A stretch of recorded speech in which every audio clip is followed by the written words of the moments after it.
বিশ্ব আজকে আশঙ্কিত। তোমরা দেখেছো বিশ্ব পরিবেশ দিবস, এই একটা টার্মে আমি আলোকপাত করছি। বিশ্ব উল্লেখ করা আছে।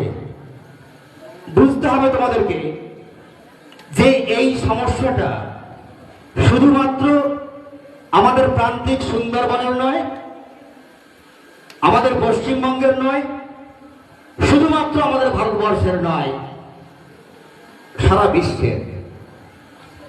এই বিশ্ব কথাটা যে শুরু হয়েছে তোমরা অনেকেই জানো। International mothers day, international water day, বিশ্ব জল দিবস, অনেক দিবসগুলো আছে। এর শুরু থেকে আমি আলোকপাত করছি। আমাদের ভারতবর্ষ স্বাধীন হয়েছিল 1947 সালে। 1945 সালে একটি ঘটনা সারা বিশ্বকে নাড়িয়ে দেয়। 1945 সালের 6 জুলাই এবং 9 জুলাই, এই আমি না বলেছি, মার্কিন যুক্তরাষ্ট্র জাপানে দুটি বোমা ফেলে। আমার তোমার মতো নিরীহ মানুষ হিরোশিমাতে 1,40,000 মানুষ মারা যায়। একটু চিন্তা করে দেখো, হতে পারে তার মধ্যে তোমাদের মা থাকতে পারতেন, তোমাদের ভাই থাকতে পারতেন, তোমরাও থাকতে পারতে। তার ঠিক 3 দিন পরে নাগাসাকিতে আবার একটা বোম পড়েছিল। এক নিমেষে 74,000 মানুষ মারা যায়। সমগ্র বিশ্ব স্তম্ভিত হয়ে গিয়েছিল মার্কিন যুক্তরাষ্ট্রের আগ্রাসী নীতির কারণে। তখন সারা বিশ্বের 195টি দেশ তারা একে অপরের সঙ্গে সমঝোতা করে এই মার্কিন যুক্তরাষ্ট্রকে প্রতিবাদ করার চেষ্টা করেছিল। সেখানে হয়েছিল ইউনাইটেড নেশন, যেটা হচ্ছে রাষ্ট্রপুঞ্জ। তখন প্রথমে 51টি দেশ যুক্ত হয়েছিল, পরপর 193টা দেশ যুক্ত হয়েছে। এটা আন্তর্জাতিক সমস্যা। তোমরা জানো অক্সিজেন আজকে আমরা বাঙালিরা নিঃশ্বাস নিচ্ছি, আমেরিকানরাও নিঃশ্বাস নেয়, পাকিস্তানিও নিঃশ্বাস নেয়। এই নিঃশ্বাসের যে বায়ু, এর মধ্যে কোনো ভেদাভেদ নেই। একেবারে চিন্তা করে দেখেছো আজকে আমাদের যে এত অহংকার, এত কিছু, যদি নিঃশ্বাস বায়ু যদি বন্ধ হয়ে যায়, একবার চিন্তা করে দেখো তো, তোমাকে যদি চুপিয়ে রাখা হয় জলের মধ্যে কি হবে, তাহলে কথাগুলো শুনবে। সেরকমই এই জ্বলন্ত সমস্যা নিয়ে শুরু হয়েছিল। যেমন রাষ্ট্রপুঞ্জ 1972 সালে শুরু হয়েছিল এই পরিবেশ সচেতনতার জন্য পরিবেশ বিশ্ব পরিবেশ দিবস পালন করা। 1972 সালে আমারও জন্ম। বলতে বলতে 55 বছর আগে শুরু হয়েছিল, কিন্তু আমরা সম্যক ধারণা লাভ করতে পারিনি তার সম্বন্ধে। হয়তো কখনো কখনো আমরা পত্র পত্রিকায় দেখেছি, বইতেও পড়েছি। আজকে আমাদের প্রধানমন্ত্রী এসে 2024 সালে এর সঙ্গে একটা আপ যুক্ত করেন, মায়ের নামে একটি গাছ। তোমরা জানো আজকে আমরা বন্দে মাতরম গাইলাম, মাকে বন্দনা করলাম। কবিগুরু রবীন্দ্রনাথ মাতৃবন্দনা করেছেন। মা বলিতে প্রাণ করে আঞ্চাম, চোখে আসে জল ভরে। সেই সেন্টিমেন্টটা আমাদের প্রধানমন্ত্রী আরোপ করার চেষ্টা করেছেন। একটি মায়ের নামে একটি গাছ, তার মধ্যে আবেগ থাকবে। একবার চিন্তা করে দেখো, তাহলে আজকে বৃক্ষরোপণের প্রয়োজনটা কেন হয়েছে সেদিকে আমরা আলোকপাত করি। আমরা গুগল সার্চ করেই বুঝতে পারবো, আমরা খাদ্যদ্রব্য গ্রহণ করছি, বাজার থেকে কিনছি, 500 টাকার যে ইনকাম করে দিনে, সে 100 টাকা হাত খরচ করে। একবার সার্চ করে দেখো, আমরা যেটুকু অক্সিজেন দিনে গ্রহণ করছি তার আনুমানিক মূল্য কত হতে পারে। আজকে জানো অসুস্থ মানুষদের জন্য অক্সিজেন সিলিন্ডার ব্যবহার করতে হয়।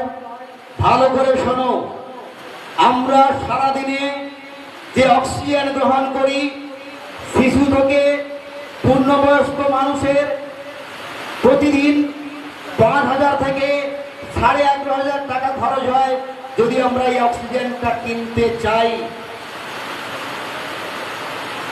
একটি বটগাছ আমাদের 4 জন পরিপূর্ণ মানুষের জন্য অক্সিজেন সাপ্লাই দিতে পারে। তাহলে চিন্তা করে দেখো, এই তোমাকে কথা বলতে বলছি,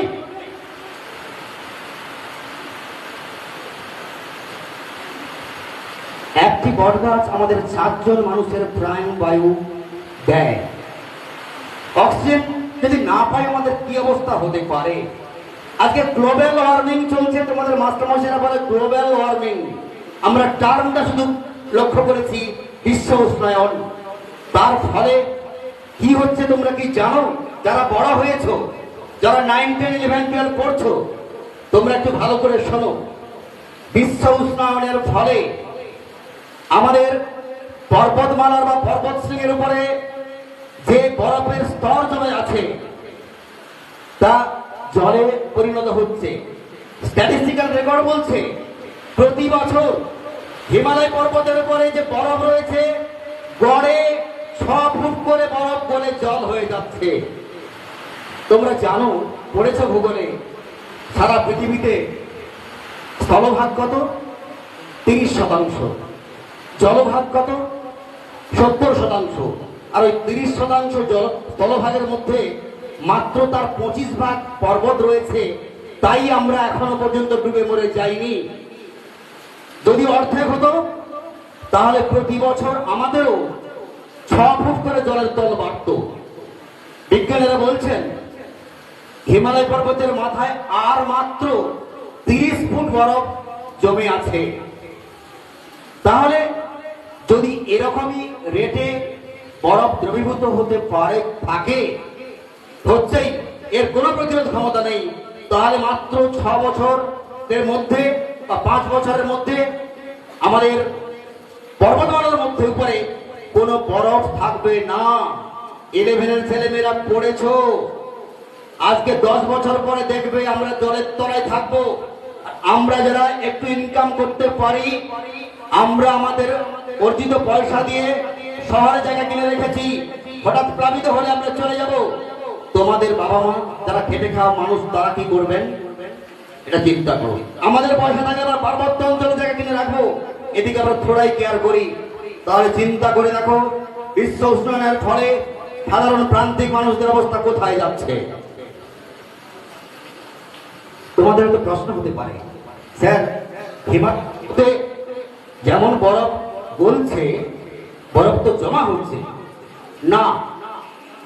বিজ্ঞানের মাস্টারমশাইদেরকে জিজ্ঞাসা করবে, আর বরফ জমা হতে পারছে না। বিজ্ঞান বলেছে কারণ ওপরে যে তাপমাত্রা, যে তুষারপাত হওয়ার কথা সেখানে তুষারপাত হচ্ছে না, সেখানে বৃষ্টিপাত হচ্ছে।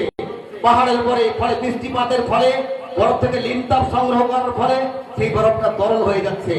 যদি তুষারপাত হতো, সেখান থেকে যদি তাপমাত্রা শোষণ করতে পারতো, তাহলে বরফ জমা হতো, আবার শক্ত হয়ে যেত। সেই ক্ষতিপূরণ কিন্তু হচ্ছে না। তার একটাই কারণ, বাতাসে কার্বন ডাই অক্সাইড, ক্লোরোফ্লোরোকার্বন সমস্ত এত বেশি হয়ে গেছে যে আর বরফ জমছে না। হতে পারে তোমরা ভাবতে পারো আমাদের তো কিছু নেই, আর আমরা প্রান্তিক সুন্দরবনের মানুষ। একবার ভেবে দেখো, আমাদের মৌসুমী ওই জায়গাটা যেখান থেকে ছেলেমেয়েরা পড়তে আসতো, আজকে বিচ্ছিন্ন দ্বীপ ধীরে ধীরে শেষ হয়ে যাচ্ছে। একদিন আমরাও প্লাবিত হয়ে যাব। আমরা আজকে যারা ভাবতে পারছি না, ভাবতে পারছো না আগামী দিনে কি দুর্দিন আসবে, তোমাদেরকে রিফিউজি গল্প পড়িয়েছি। এবার প্রশ্ন হতে পারে, বৃক্ষরোপণ একটি বেড় মায়ের নামে এখানে আবেগ দেওয়া হয়েছে, যে আবেগ নিয়ে আমি কন্টিনিউ কাজ করে এসেছি।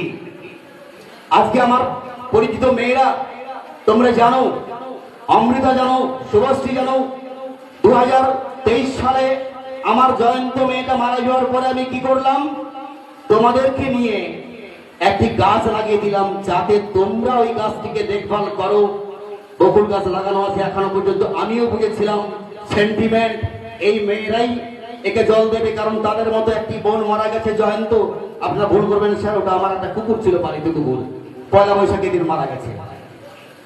তারপরে আমি 3টে মেয়েকে দায়িত্ব দিয়েছিলাম, 3টে বকুল গাছ রক্ষা করার জন্য বলেছিলাম।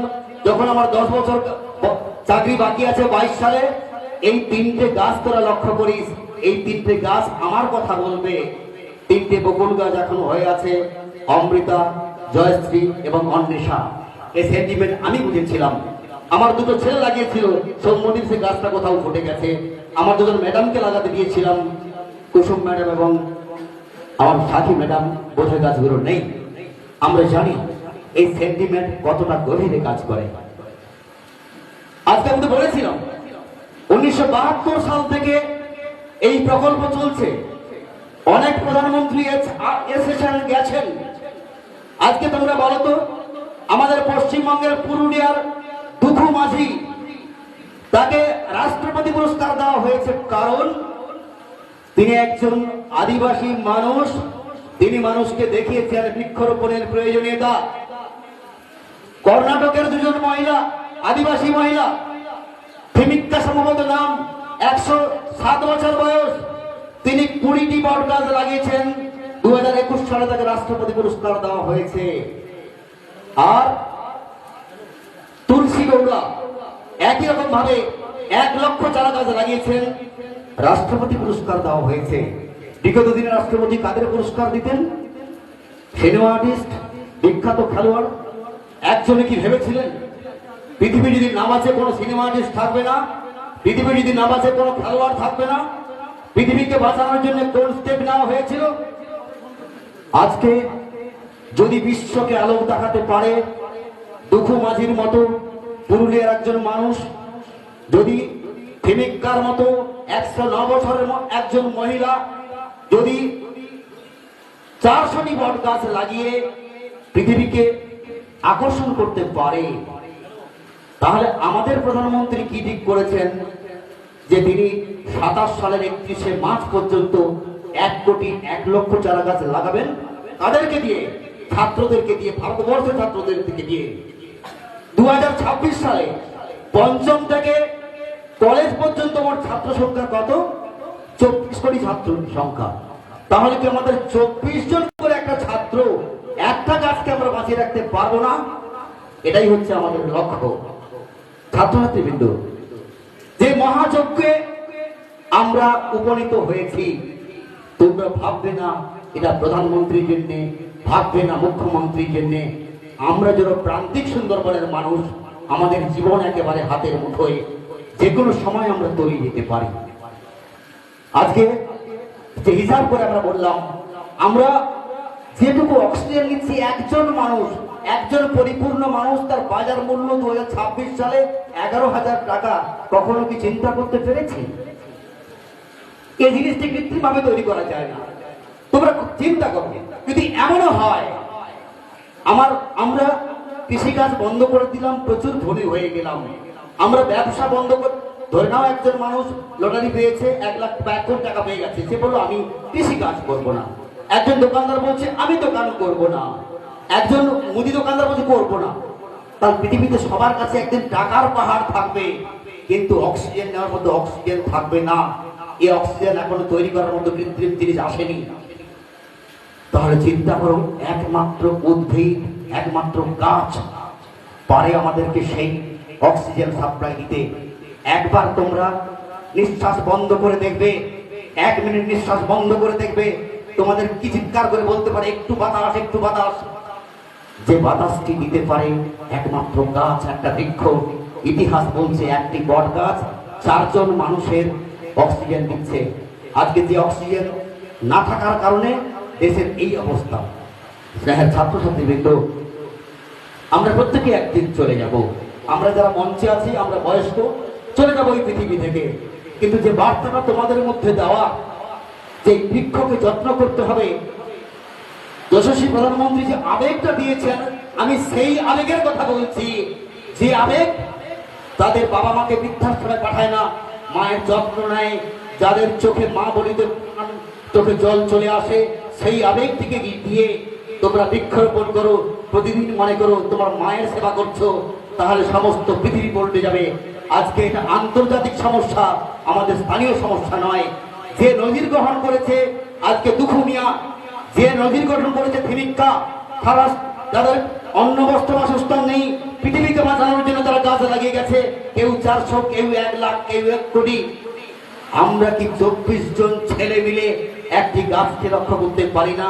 আমাদের জন্য আজকে যে অনুষ্ঠানটা হচ্ছে 2026 সালে, এটা ভারতবর্ষের অনুষ্ঠান নয়, এটা হচ্ছে আজারবাইজান বলে একটা দেশ, ইউরোপ মহাদেশ এবং এশিয়া মহাদেশের মধ্যবর্তী একটা দ্বীপ, তাকে দেওয়া হয়েছে এইটা মূল অনুষ্ঠান করার জন্য।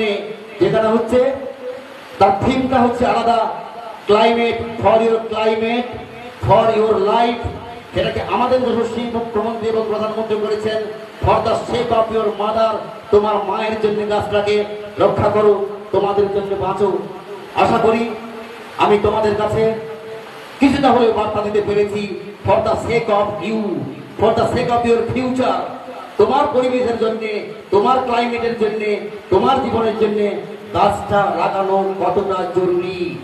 তোমরা একদিনে যে অক্সিজেন ইনটেক করো তার মূল্য 11,000 টাকা। একটি বট গাছ তোমাদের 4 জনের অক্সিজেন দেয়, কাছাকাছি 50,000 টাকার গ্যাস অক্সিজেন দেয়। এরপর চিন্তা করো তোমরা গাছ লাগাবে কি লাগাবে না। সবাইকে ধন্যবাদ। এবার একটা আবৃত্তি শুনে নেব।